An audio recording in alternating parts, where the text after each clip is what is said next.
Botox is a popular cosmetic treatment where botulinum toxin A is injected into your facial muscles. It relaxes your smile lines and makes you appear younger. In sitcoms, they often joke about how it gives the patients this frozen expression, and nobody can tell how they're feeling. But now, researchers say that having Botox not only makes your face hard to read, but also impairs your ability to read the emotion of others. This stems from the theory of embodiment. For a person to process an emotion that they see, they're actually required to mimic that emotion. So when you see your friend smile, your face automatically smiles just a little as well. Although this smile may be imperceptible, this action actually helps us understand how our friend is feeling.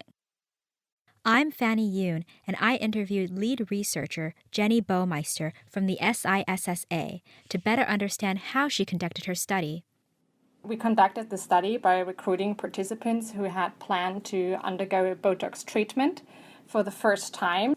And we tested them before the Botox treatment and 2 weeks after the treatment. The 2 weeks are important for Botox because that's the time that Botox needs in order to show its full paralyzing effect. In addition, we also tested in parallel a control group who never underwent any Botox treatment.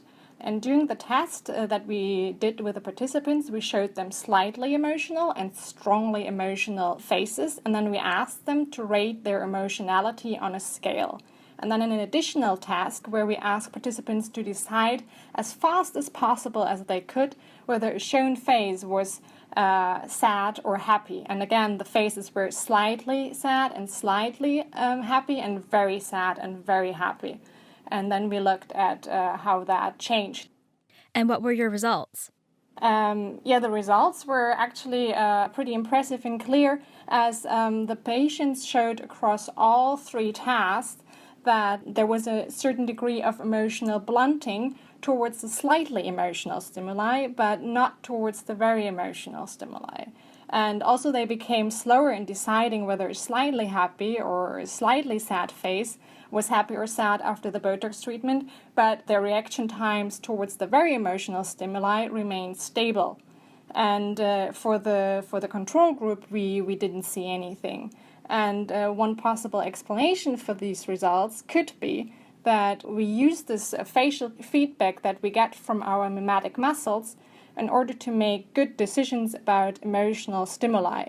And when the emotion is very strong, we may not actually need this feedback, since we have our brain and other cognitive resources that are enough for us to understand, for example, whether a crying kid is sad or not. We don't really need this feedback. But if somebody is just like slightly sadly looking, it might be important for us to consider all the resources that our body and brain gives us.